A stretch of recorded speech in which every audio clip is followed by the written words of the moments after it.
fi sababi nuzuli suratil Ikhlas.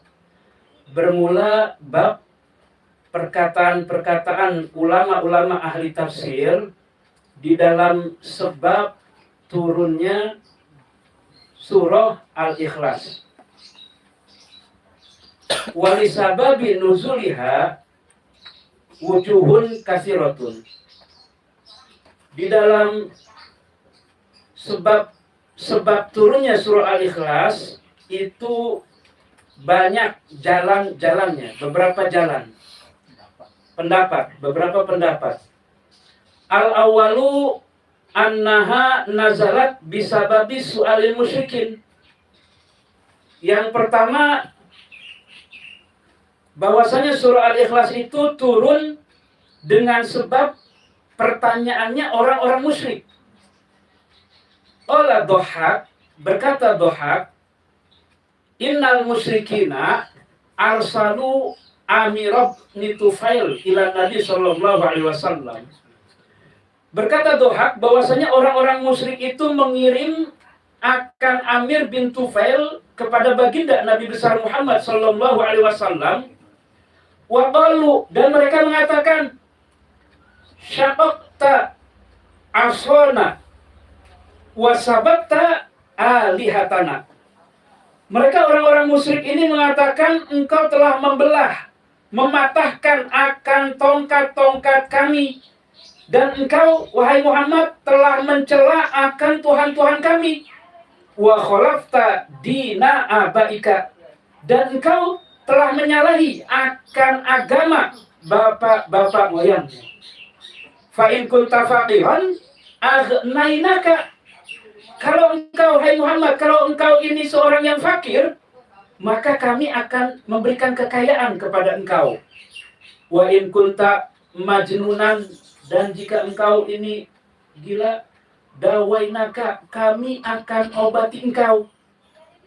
Wa in kunta hawaita mra'atan zawajnakaha, dan jika engkau ini menginginkan seorang wanita, kami akan nikahkan engkau kepada wanita tersebut. Faqala Nabi alaihi salatu wassalam, maka menjawab baginda Nabi besar Muhammad sallallahu alaihi wasallam, lastu faqiran wala majnunan.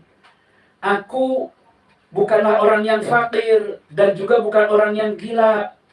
Wala hawaitum ra'atan, dan aku juga enggak menginginkan seorang wanita. Ana Rasulullah, aku adalah utusannya Allah.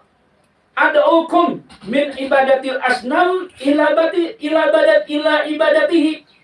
Aku menyeru kalian, aku mengajak kalian dari menyembah patung-patung kepada menyembah Allah Subhanahu wa ta'ala. Wa arsalu thaniyan, dan kemudian orang-orang musyrik ini kembali mengirimkan yang kedua kalinya, seorang utusan yang kedua kalinya.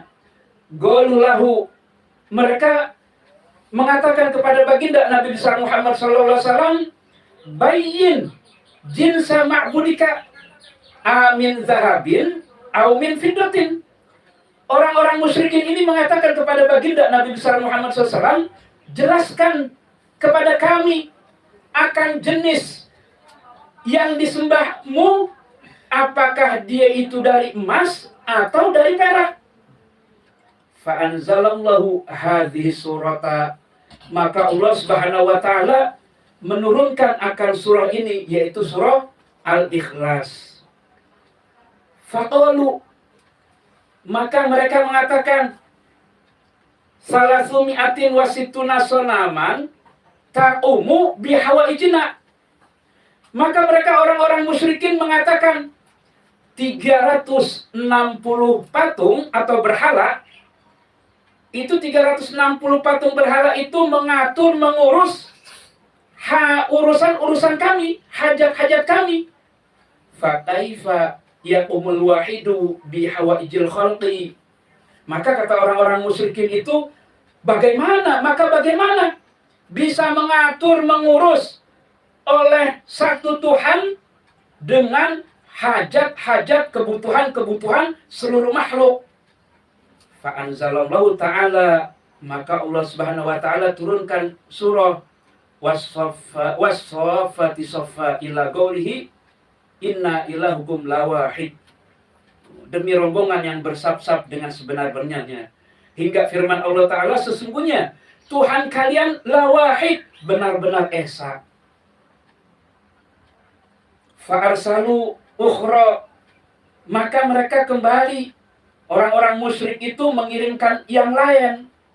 Golu, mereka orang-orang musyrik itu mengatakan kepada baginda Nabi besar Muhammad SAW, bayyin lana af'alahu. Kata orang-orang musyrik kepada Rasulullah, jelaskan kepada kami, terangkan kepada kami akan perbuatan-perbuatannya, fi'il-fi'ilnya. Fa'anzalallahu, maka Allah Subhanahu wa taala turunkan ayat, Inna rabbakumullah allazi khalaqas samawati wal ard. Maka Allah turunkan ayat, sesungguhnya Tuhan kalian Allah yang Dia telah menciptakan 7 lapis langit dan bumi. Itu pendapat yang pertama, sebab turunnya surah Al-Ikhlas. Asani, pendapat yang kedua oleh ulama-ulama ahli tafsir, sebab turunnya surah Al-Ikhlas, annaha nazalat, bahwasanya surah Al-Ikhlas itu turun bisa babi su'alil Yahudi.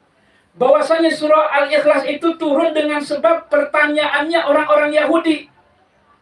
Rawa Ikrimah an Ibni Abbasin radhiyallahu anhuma, telah meriwayatkan Ikrimah dari Sayyidina Abdullah bin Abbas radhiyallahu anhuma, semoga Allah ridha kepada keduanya, annal yahuda ja'u ila Rasulillah sallallahu alaihi wasallam, bahwasanya orang-orang Yahudi mereka datang ke hadapan baginda Nabi besar Muhammad sallallahu alaihi wasallam, wa ma'ahum Ka'ab ibn al-Ashraf, bersama mereka ada pembesar kaum Yahudi yang bernama Ka'ab al-Ashraf.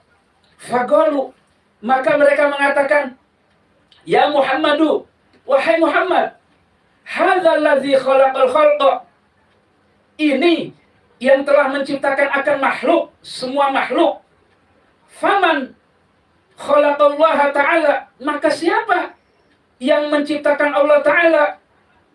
Faghadiba alaihi salatu wassalam, maka mendengar ucapan Ka'ab al-Ashraf tersebut, baginda Nabi besar Muhammad SAW marah.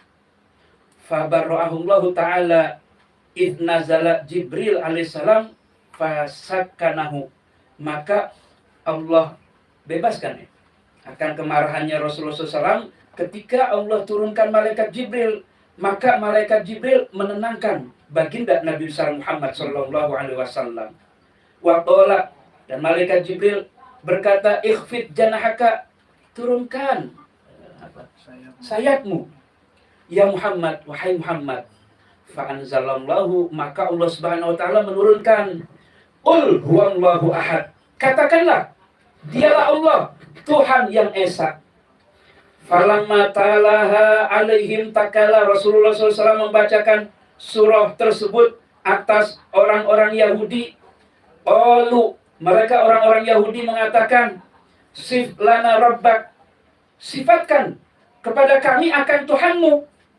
Kaifa abuduhu wa kaifa zira'uhu, bagaimana sipir tangannya dan bagaimana zira' lengan tangannya.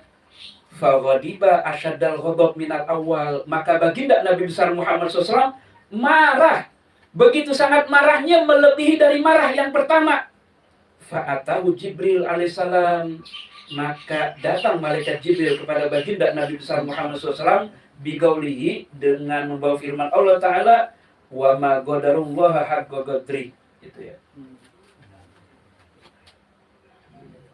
As-salisu, yang ketiga, pendapat yang ketiga, ulama-ulama ahli tafsir tentang sebab turunnya surah Al-Ikhlas, annaha nazalat, bahwasanya surah Al-Ikhlas itu turun bisababi su'alin nasoro, dengan sebab pertanyaannya orang-orang Nasrani. Ruya, An Atha, diriwayatkan dari Sayyidina Atha, an Ibni Abbasin, dari Sayyidina Abdullah bin Abbas radhiyallahu ta'ala anhuma, semoga Allah redha kepada keduanya. Godima wafdu Najron, datang utusan Bani Najron, datang delegasi utusan kaum Najron. Fagolu, mereka ini mengatakan, sif lana rabbak. Mereka mengatakan kepada Rasulullah, sifatkan kepada kami akan Tuhanmu. Amin zabarjad, au ya utatin. Apakah dia itu dari batu permata, atau dari yakut, au zahabin, atau dari emas? Faqala alaihi salatu wassalam, maka menjawab baginda Nabi besar Muhammad SAW, inna rabbi laisa bisyai'in min zalika. Sesungguhnya Tuhanku bukan sesuatu dari semuanya itu. Li'annahu, karena bahwasannya dia khaliqul asya'a, dialah yang menciptakan akan segala sesuatu. Fanazala, maka turun firman Allah Ta'ala, qul huwallahu ahad. Katakan wahai Rasulullah, dialah Allah Tuhan yang Esa.